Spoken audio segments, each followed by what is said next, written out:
I used to think a family falling apart would sound loud. Plates breaking, doors slamming, someone crying so hard they couldn't breathe. But the moment that split my family in two was quieter than that at first. It started with a dress, a navy blue wrap dress that hit just below Chloe's knees, the kind of dress you wear when you don't want attention, paired with nude heels and jewelry so simple it looked like punctuation. And yet the second my sister Emma saw her, she went rigid, like someone had poured ice down the back of her wedding gown. I remember the exact look on Emma's face, her smile still pasted on, her eyes scanning Chloe like a threat assessment.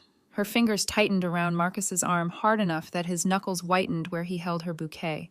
The music kept playing, people kept laughing, cameras kept flashing, but my sister's joy vanished. "Why is she here?" Emma hissed under her breath, too loud for me not to hear as I stepped up beside her. I blinked. "Emma, she's your best friend." "She knows what she's doing," Emma snapped, and her eyes flicked to Chloe's waist, her neckline, her hair, like she was collecting evidence. Across the room, Chloe stood awkwardly near the edge of the crowd, clutching a drink she hadn't touched, smiling too politely at people she'd known since childhood. She looked smaller than I'd ever seen her, like she was trying to make herself harmless. And maybe that's what made it worse, because Emma didn't just glare, she stalked. During dinner, Emma leaned into conversations just close enough for Chloe to hear and said things like, "Some people don't understand respect," and "Sacred occasions deserve modesty." Her voice sweet as frosting and sharp as glass underneath. I kept waiting for it to pass, waiting for my sister to remember this was her wedding day, her moment. But after the cake, Emma finally marched straight up to Chloe and exploded right there under the fairy lights, in front of our parents, Marcus's colleagues, and half our town. "You have no shame," Emma yelled. "You're trying to steal attention like you always do." Chloe's face drained. "Emma, what? I'm sorry, I didn't." And before I could stop myself, I stepped in, my heart pounding so hard I felt it in my throat. "Emma," I said, voice shaking but firm. "This is ridiculous. Her dress is appropriate. You're humiliating her for no reason." The second the words left my mouth, I felt the room tilt, like the whole wedding balanced on that sentence. Emma's eyes snapped to me, wild and furious. "You're supposed to be on my side," she screamed, loud enough that conversations died mid-syllable.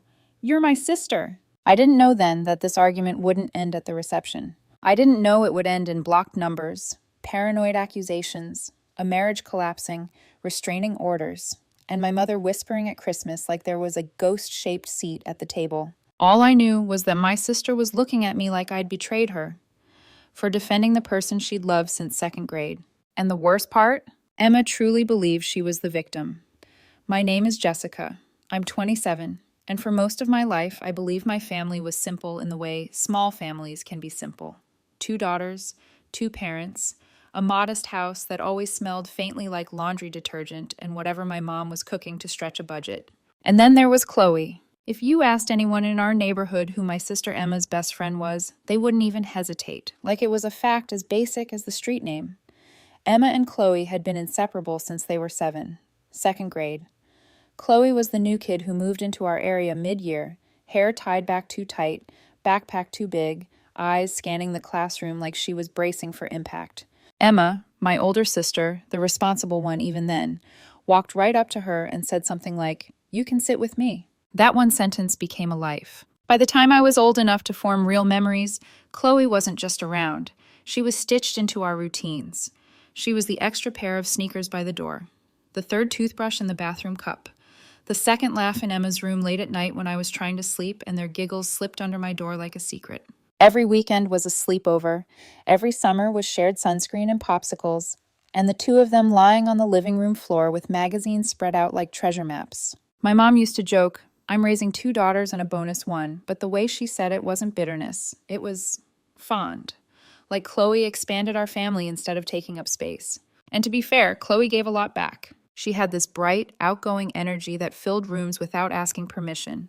Even as a teenager, she was the kind of girl who could walk into a party and somehow make it feel like she belonged there, like the room had been waiting for her. She could talk to adults without sounding like a child, and she could make shy kids feel brave. Emma was different. Emma was careful, structured, the kind of person who kept her notebooks neat and her emotions quieter than her thoughts. She wasn't cold, never cold, but she preferred order. She liked predictable plans. She liked knowing what came next. Their friendship worked because they balanced each other. Chloe pulled Emma into spontaneity. Emma anchored Chloe when her life got too loud. And they had a plan, the kind of plan best friends swear to when they think life will stay obedient. They promised each other they'd be each other's maid of honor. They didn't just say it once, they said it every year like a ritual.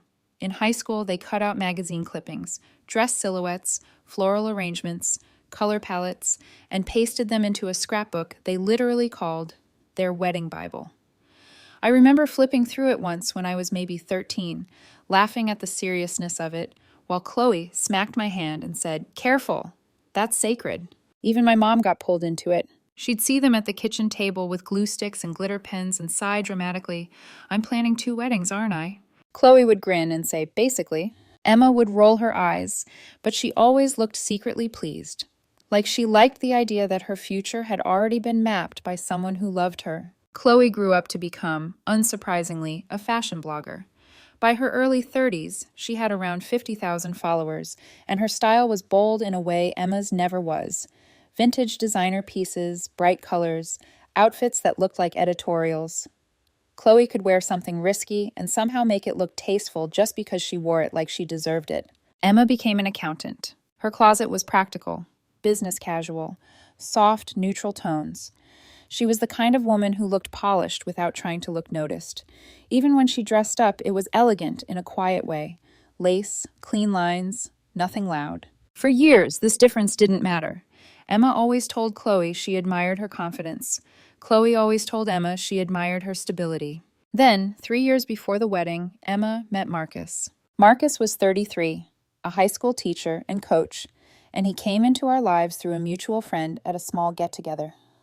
I remember him standing slightly apart from the noise, holding a drink like he wasn't sure what to do with his hands. He was polite, quiet, almost shy around our family. "But Emma?" Emma looked at him like he was the answer to a question she'd been carrying in her chest. She fell hard and openly. Within 8 months, they moved in together. Soon after, Emma started talking about marriage in that excited but controlled way she had, like she was letting herself hope, but still bracing for something to go wrong. Marcus proposed 2 years into their relationship, right before the pandemic hit. And that's when the shift happened. It wasn't sudden like a door slam. It was a slow closing. The moment Emma got engaged, she started pulling away from Chloe like Chloe had become dangerous. At first, it was small. Emma forgot to invite Chloe to a family brunch. Emma was too busy to answer texts. Emma canceled their monthly dinner plans and didn't reschedule. My mom and I tried to explain it away. Wedding stress, pandemic stress, life. But weeks turned into months, and the distance didn't shrink. It widened, quietly and relentlessly, until it felt like there was an invisible wall between them and nobody knew who built it. Then came the announcement of the wedding party. Emma asked me to be her maid of honor. I remember sitting on my bed staring at my phone after she called, my stomach full of something that wasn't excitement. Me? I love my sister. I did. But I wasn't her lifelong soulmate in the way Chloe was. I wasn't the person who had scrapbooked her future with glitter and vows. So I told myself, maybe Emma wants to honor our sister bond. Maybe she's trying to make me feel included. And I would have accepted that, if Chloe had still been in the wedding party at all. But I found out through a group text that Chloe wasn't even a bridesmaid. Not even an honorary anything. Emma had picked 4 other girls, 2 cousins she barely spoke to, and a coworker she'd known for less than a year. When I confronted Emma, she dismissed it like it was a scheduling issue. "She's busy with her blog," Emma said, voice clipped. "She doesn't have time for bridesmaid duties." It was the first time I heard Emma talk about Chloe like she was a burden. And it didn't make sense, because Chloe had been offering help for months. Dress shopping, venue hunting, anything. My mom tried too. Calm, direct. "Chloe has been like family for 24 years, Mom said. Excluding her is cruel." Emma just lifted her chin and said, "People grow apart. I'm focusing on my new life." It sounded rehearsed, like she'd practiced the line until it felt true.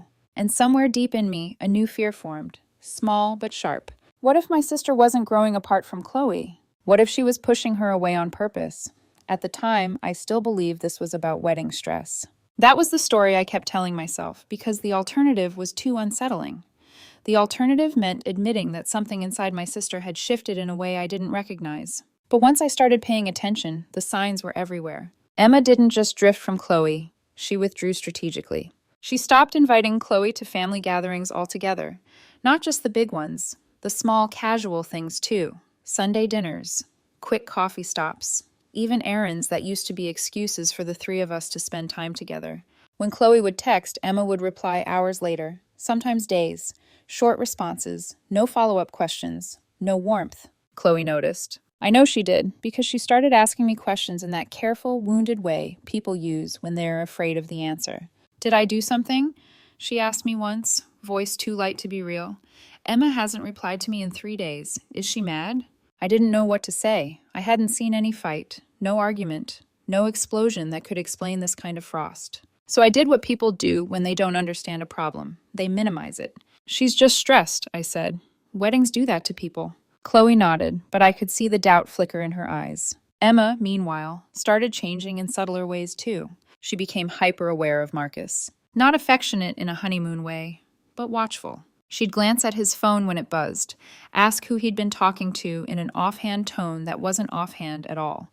She'd make comments like, "You're really popular lately," with a tight smile that didn't reach her eyes. When Marcus talked about work, she listened, but she also interrupted, corrected, or redirected conversations in ways that felt defensive. I brushed it off at first. New marriage nerves. Adjustment. But then I noticed something else. Emma's conversations about Chloe shifted. She stopped saying her name casually. When she did mention Chloe, it was never affectionate anymore. It was always edged with judgment. She likes attention, Emma said once, as if she were stating a fact instead of an opinion. She doesn't really have boundaries, she added another time, staring down at her plate. I frowned. Chloe's always been like that. You used to love it. Emma's fork froze midair. People change, she said flatly. I reached out to Chloe again. This time not just to check in, but because something about Emma's behavior felt wrong. When Chloe answered my call, her voice sounded thinner, like sleep hadn't been coming easily. She barely talks to me anymore, Chloe admitted. I don't even know what I'm apologizing for. She told me Emma had canceled their standing dinner plans 3 months in a row without rescheduling, that she'd stopped reacting to her Instagram stories, that she'd left messages unread. I feel like I'm being erased, Chloe said quietly. That word stuck with me. Erased. As the wedding approached, Emma's anxiety escalated. She snapped during planning meetings, over small things, chair placement, napkin colors, the seating chart. Her reactions felt disproportionate, like she was carrying tension from somewhere else and letting it spill wherever it could.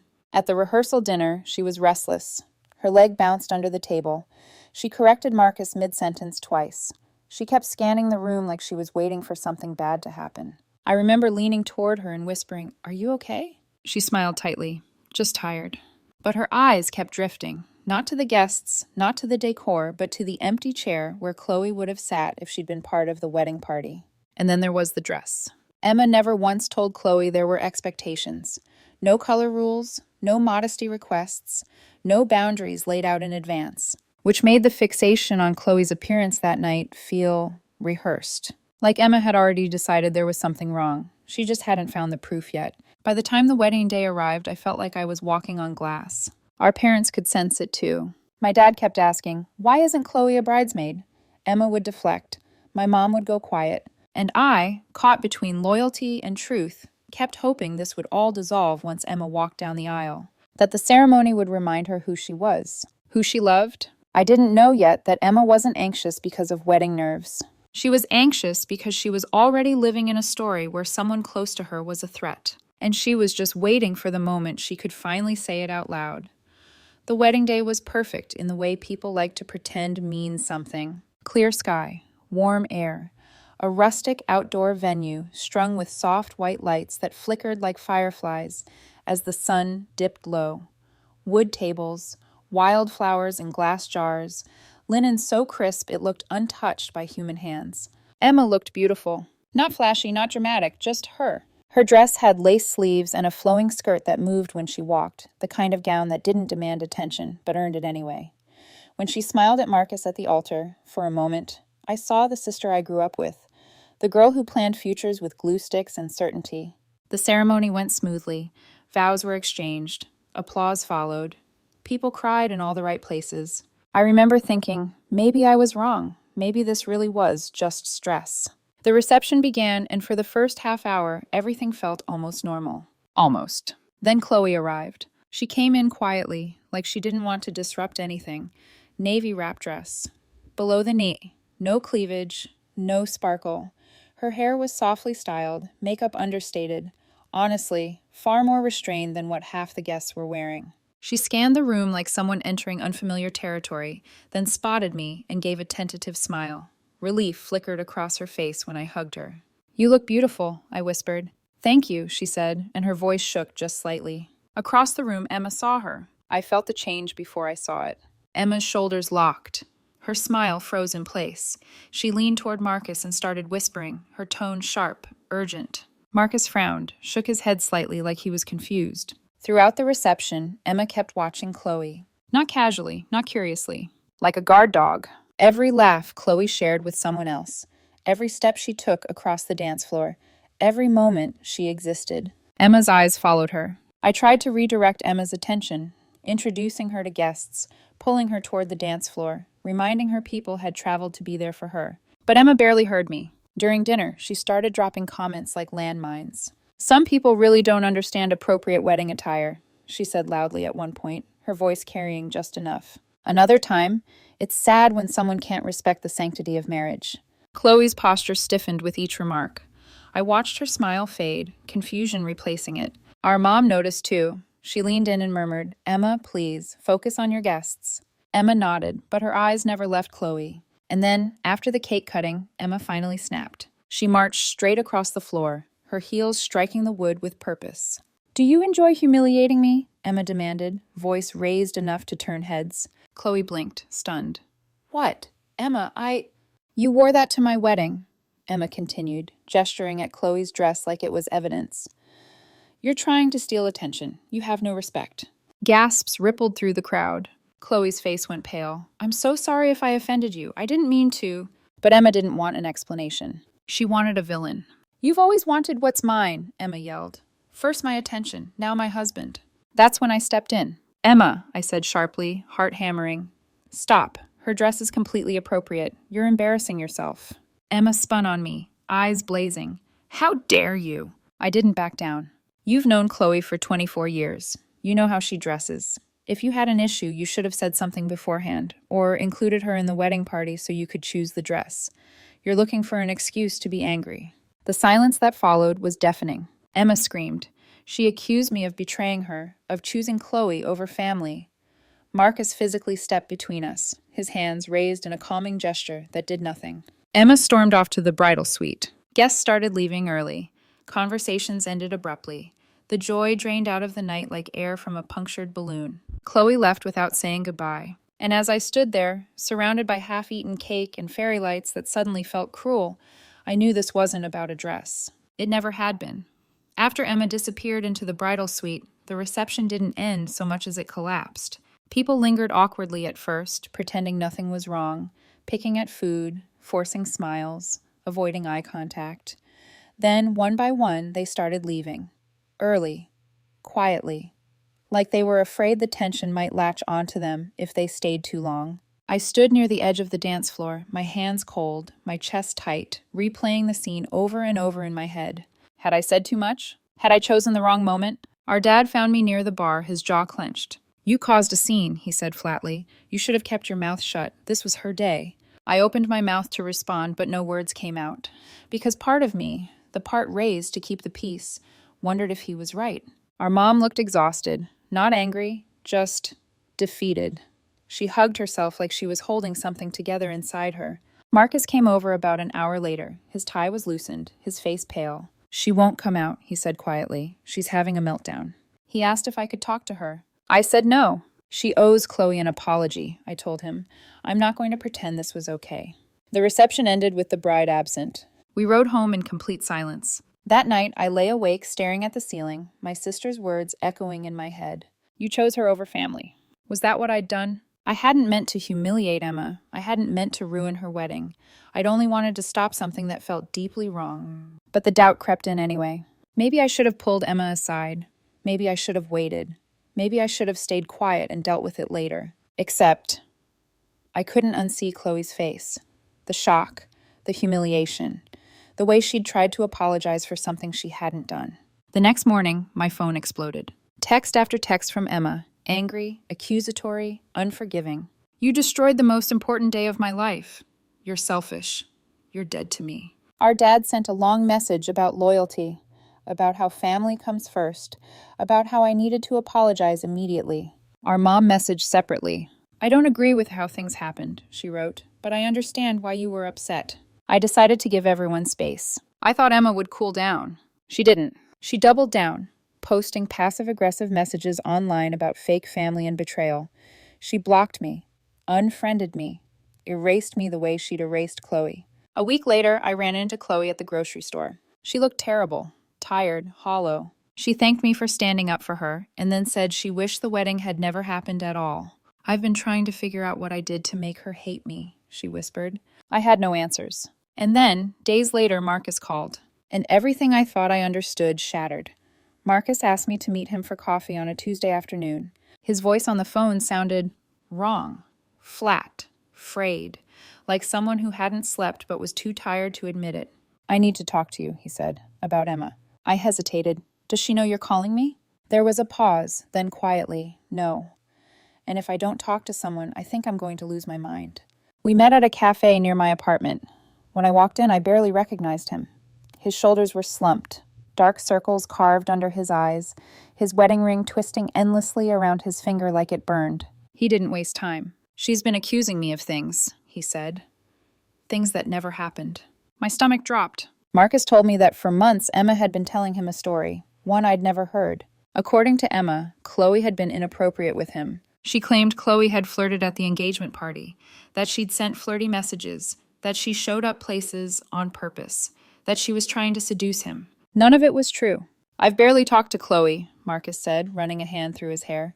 I've met her maybe a handful of times. She's never messaged me anything inappropriate, ever. He said he'd tried to reassure Emma at first, told her she was misreading things, but Emma insisted he was naive, that Chloe was manipulative, that women like her knew how to hide their tracks.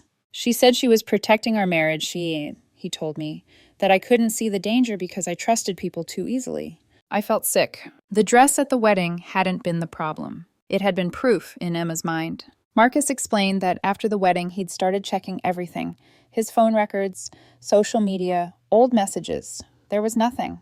He asked friends who'd been at the engagement party if they'd noticed anything inappropriate. They hadn't.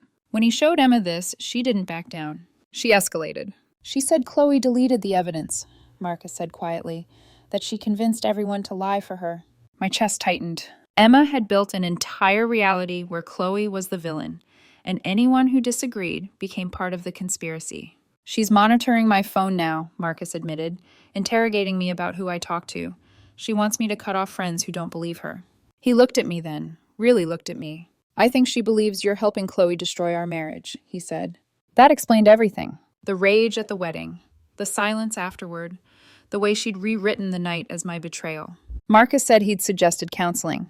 Emma refused. She says the problem isn't us, he said. It's everyone else. By the time we finished our coffee, my hands were shaking. I called my mom the second I got to my car and told her everything. She was quiet for a long time. That explains so much, she finally said. She's been saying strange things for months. Mom said she'd noticed Emma becoming suspicious, guarded, convinced people were talking about her. She'd hoped it was stress. Now it felt like something far more dangerous. Marcus tried one last time. He sat Emma down and went through every accusation, slowly, calmly, point by point.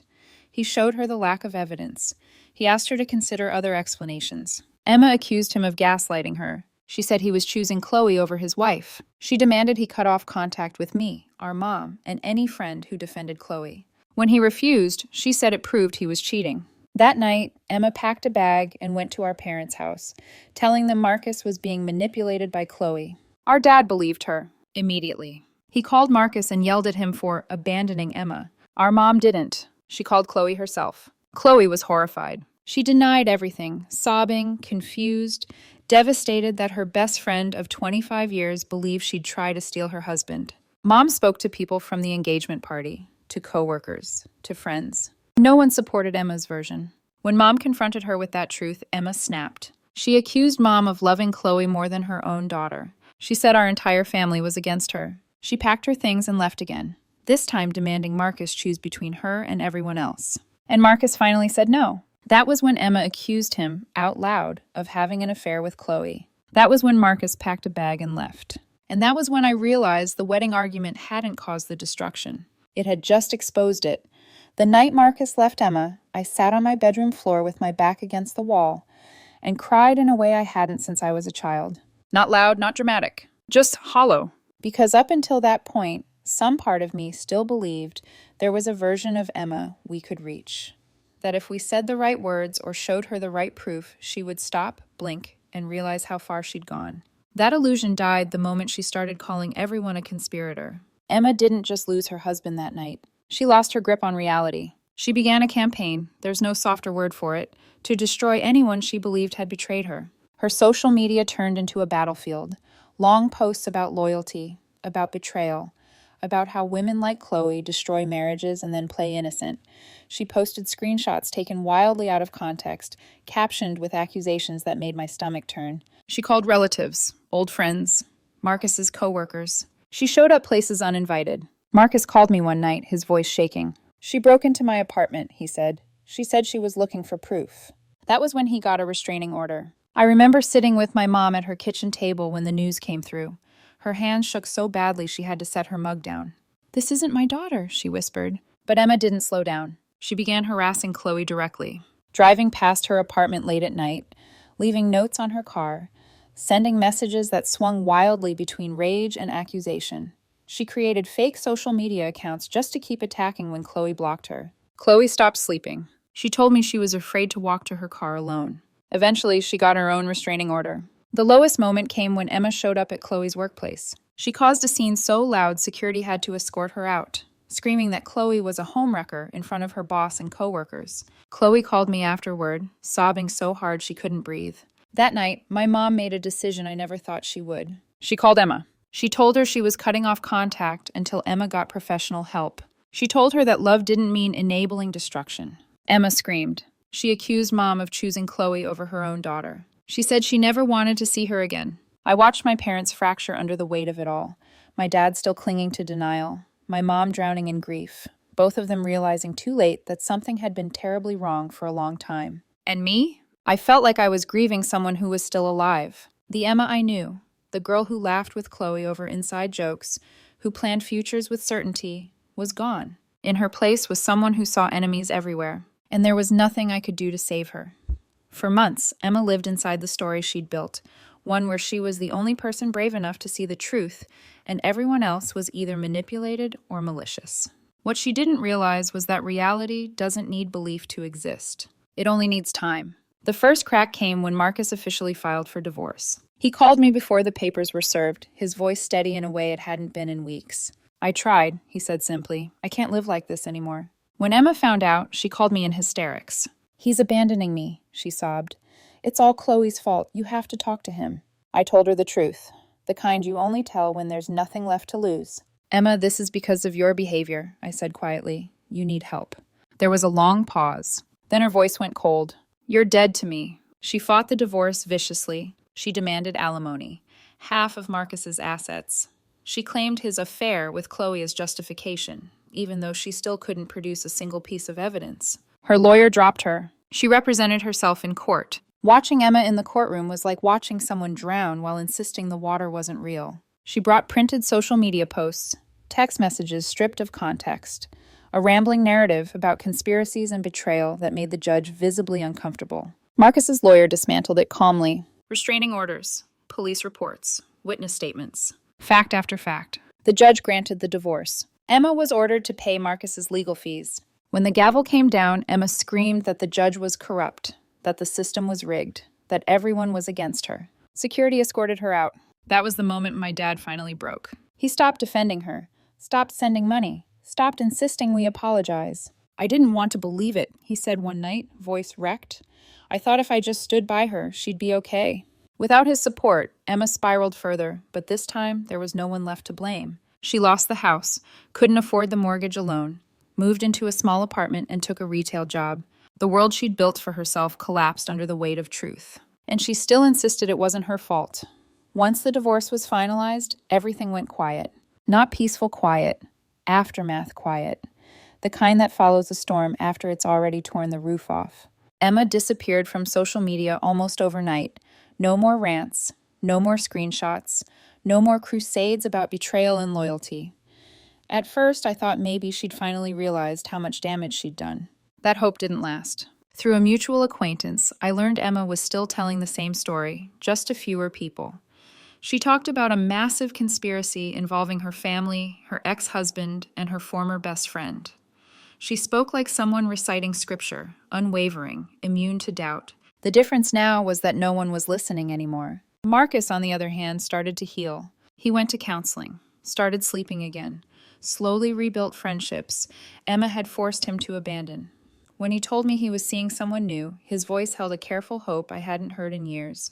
I didn't know how heavy my life had become, he admitted. Chloe stayed in town, despite everything. She kept her head down, focused on work, on rebuilding her confidence after months of harassment. When she told me she'd started dating someone new, she sounded cautious, but stronger. I don't let people rewrite my reality anymore, she said. Our parents were changed. My mom started grief counseling. She told me it felt like Emma had died, even though she was still alive. She stopped setting a place for her at holidays, but sometimes she'd catch herself and freeze, plate in hand, eyes wet. My dad carried guilt like a second skin. I should have listened sooner, he told me once. I thought loyalty meant defending her no matter what. And me? I stopped questioning my choice. Standing up at that wedding hadn't caused this destruction. It had only exposed what was already there. Emma lost her marriage, her family, her best friend, not because of a dress or a comment or a moment, but because she chose delusion over truth, control over love. She got what she wanted. Chloe was gone. Marcus was gone. Anyone who disagreed was gone. She just didn't realize how lonely that world would be. 6 months have passed since Marcus filed for divorce, and this is the first time I've been able to talk about everything without my chest tightening like it might crack open. Emma is still alive, but the sister I grew up with is gone. She lives alone now, in a small apartment across town. She works retail. She tells people a story where she's the victim of a grand betrayal. In her version of events, she never did anything wrong. She was simply too trusting, too loving, too devoted. And I've had to accept something painful but freeing. I cannot save someone who refuses reality. Marcus has become family to me in a way I never expected. We check in on each other. Sometimes we talk about nothing important. Sometimes we talk about everything. He's happier now, lighter. He chose peace, and I respect him deeply for it. Chloe and I are still close. We don't talk about Emma much. There are too many ghosts in that conversation. But we show up for each other in quiet ways that don't need explanation. Our parents are learning how to live with an absence that has a name. My mom once told me, I keep wondering where I went wrong. I told her the truth. You didn't. Emma made her choices. As for me, I don't regret what I said at the wedding. Someone needed to draw a line. Someone needed to refuse to let an innocent person be humiliated in silence. And sometimes, doing the right thing costs you everything you thought was permanent. If there's a lesson here, it's this. Don't enable someone's delusions to keep the peace. Don't sacrifice innocent people just because the person hurting them shares your blood. And don't confuse loyalty with silence. Family isn't who demands your allegiance at the expense of your integrity. Family is who stands with you when you choose truth, even when it hurts. Emma taught me that, and it's a lesson I'll carry for the rest of my life.